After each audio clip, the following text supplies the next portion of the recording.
मला पण सुट्टी फार आवडायची हा. पण आम्ही सुट्ट्यांमध्ये तुमच्यासारखे कुलेवर करून नाही झोपायचो.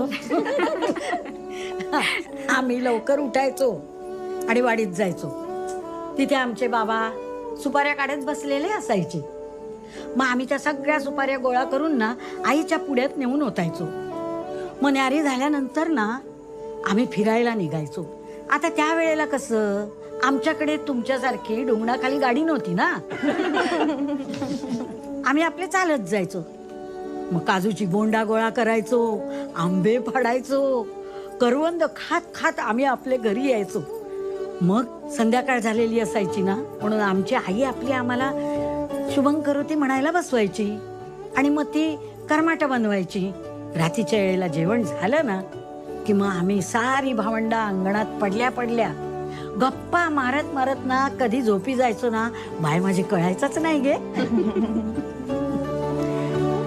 अरे पोरांनो, तुम्ही जेव्हा मस्ती करता ना तेव्हा ना मला माझा लहानपण आठवता बघ. जीवाला फार भारी वाटतं माझ्या.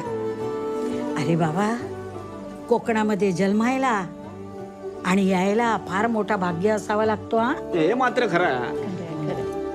पण आता काय रे, माणसाला शहराची चट लागली ना. गावाकडे कोण फिरकतच नाही. शहरातला माणूस कसा गावाकडे आला की त्याला फार आनंद होतो बघ. तसाच ना कोकण माणसाने भरलेला बघितला ना की कोकणी माणसाला लय बरा वाटता बघ.